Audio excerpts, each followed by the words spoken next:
آپ صلی اللہ علیہ وسلم نے اس جگہ اتر کر وہاں 2 رکعتیں نماز پڑھ لی اور پھر وہاں سے براق پر سوار ہو کر آگے چلے تو ایک جگہ نظر آئی۔ پھر جبرائیل علیہ السلام نے کہا یہاں پر پھر 2 رکعت نماز پڑھیں، کیوں نہ کہ حضرت عیسیٰ علیہ السلام اس جگہ پیدا ہوئے تھے۔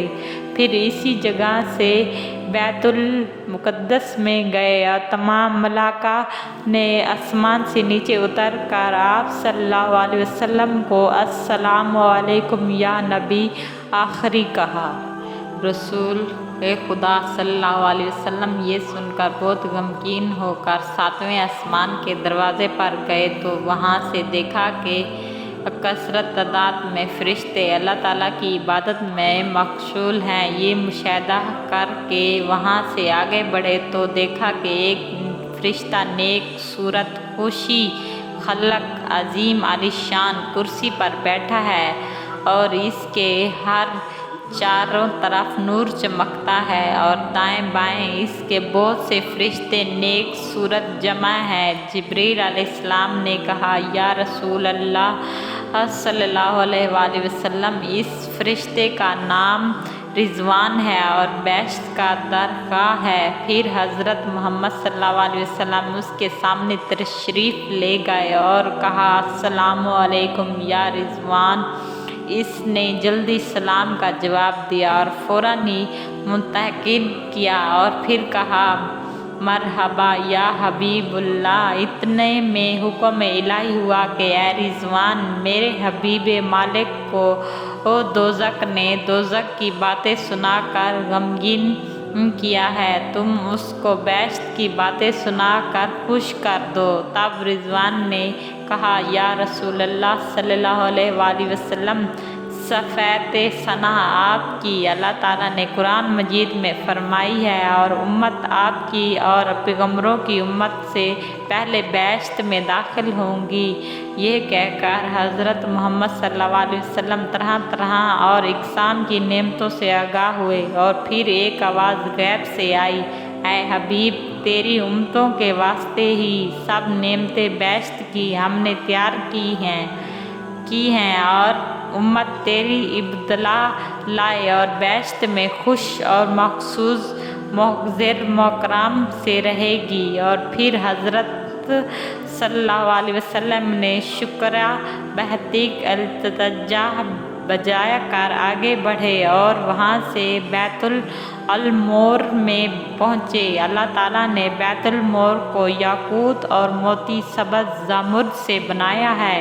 اس میں 70 ستون یاقوت سرخ کے ہیں اور سین اس کا موتی کا ہے۔ اور اس جگہ پر 2 رکعت نماز حضرت محمد صلی اللہ علیہ وسلم نے فرشتوں کے ساتھ پڑھی۔ اتنے میں 3 پیالے بھرے ہوئے 2 شراب اور شہد کے اللہ تعالیٰ کی طرف سے پہنچے۔ اس ایک روایت میں یہ ہے کہ 4تھا پیالہ پانی کا بھی تھا۔ تب جبرائیل علیہ السلام نے عرض کیا یا رسول اللہ صلی اللہ علیہ وآلہ وسلم، اس میں سے جو آپ کی خوشی ہو قبول کیجئے۔ پھر حضرت محمد صلی اللہ علیہ وسلم نے پیالہ پانی کا پیا۔ یہ دیکھ کر پھر سب فرشتوں نے آپ کو فرمایا کہے اور پھر کہنے لگے یا حبیب اللہ، اگر آپ پیالہ پانی کا پینا اختیار کرتے تھے تو سب امتی آپ کی پانی میں غرق ہوتی ہیں، اور آپ پیالہ شراب کا اختیار کرتے ہیں تو سب امتی آپ کی لذت دنیا میں مشترک ہوتی ہیں، لیکن آپ نے پیالہ دودھ کا اختیار فرمایا، اسی لیے آپ کی امت آفتاب بلا سے دنیا کی نجات پا گئی۔ لیکن تھوڑا سا دودھ جو آپ نے پیالے میں چھوڑا ہے، اسی سبب سے تھوڑا سا گناہ آپ کی امت سے ضرور ہوگا۔ پھر آپ نے چاہا کہ جو دودھ باقی رہ گیا ہے اس کو بھی پی جاؤ۔ تب حضرت جبرائیل علیہ السلام نے عرض کیا اگر اسی وقت پی گئے تو کچھ مرصد نہ ہوگا، اور اب جو کچھ ہوا سو ہوا، کیوں نہ کہ حکم الہی ارادہ نہیں ہوا کرتے۔ حضرت محمد صلی اللہ علیہ وسلم کو خوف ہوا۔ اسی وقت ایک قطرہ پانی کا شیر زیادہ شہد سے اور زیادہ ٹھنڈا برف سے حضرت محمد صلی اللہ علیہ وسلم کو نظر آیا۔ اس سے علم اول آخری کا معلوم ہوا، تب حاشت دل سے جاتی رہی، پھر 70,000 پردہ نور سے گزر کر قیاب خاصون میں پہنچے اور وہاں سے عہد کا ظہور پایا۔ جب حضرت محمد صلی اللہ علیہ وسلم نے نور عہد کا دیکھا تو فوراً اپنا سر مبارک سجدے میں رکھا اور پھر ایک آواز آئی، اے دوست، میرے لیے کیا تحفہ لایا ہے؟ اسی وقت حضرت محمد صلی اللہ علیہ وسلم نے عرض کی، التحیات للہ والصلوات والطیبات، یعنی ہر قسم کی عبادت خدا، مالی اور یا دینی روحانی، اللہ کے واسطے ہے۔ پھر اس کے جواب میں اللہ تعالیٰ نے ارشاد فرمایا، السلام علیکم یا النبی و رحمۃ اللہ وبرکاتہ، یعنی سلام ہے تجھ پر اے نبی، رحمت العالمین کی ہر برکت کی اس کی۔ پھر حضرت محمد صلی اللہ علیہ وسلم نے فرمایا، السلام علینا وعلی عباد اللہ الصالحین، یعنی اسلام ہو ہم پر وہ سارے نیک بندوں پر۔ اسی مقام فرشتوں نے کہا، اشہد ان لا الہ الا اللہ و اشہد ان محمد عبدہ و رسولہ، یعنی میں گواہی دیتا ہوں کہ نہیں ہے کوئی معبود سوا اللہ تعالیٰ کے، اور میں گواہی دیتا ہوں کہ محمد اللہ کے بندے اس کے اور رسول اس کے ہیں، واحد لا شریک لہ۔ اسی مقام میں اسی واسطے نہ کیا کہ وہاں کوئی مشرک نہ تھا۔ اللہ تعالیٰ نے فرمایا، اے میرے حبیب، جو کچھ میں نے اور تو نے اور فرشتوں نے کہا ہے اس کو ہر نماز کے قعدت میں پڑھا کیجیے۔ اور پھر فرمایا، اے حبیب، میرے عرش اور کرسی، لوح قلم، زمین آسمان، تامبات اور جمادات، بلکہ اجرا کل مخلوقات، 6,000 عالم خشک اور 12,000 عالم تحرین کے آفتاب اور مہتاب اور ستارے، باروج، بہشت اور دوزخ تیرے محبت کے سبب سے میں نے بنائی ہے، اسی واسطے تیرے سوا اجازت نہیں جو کہ سوا مانگو تیرے منہ سے مانگی ہر مراد پوری ہوگی۔ ہماری ویڈیو اچھی لگی ہو تو لائک کریں، سبسکرائب کریں، کمنٹ اپنی رائے کا اظہار کریں۔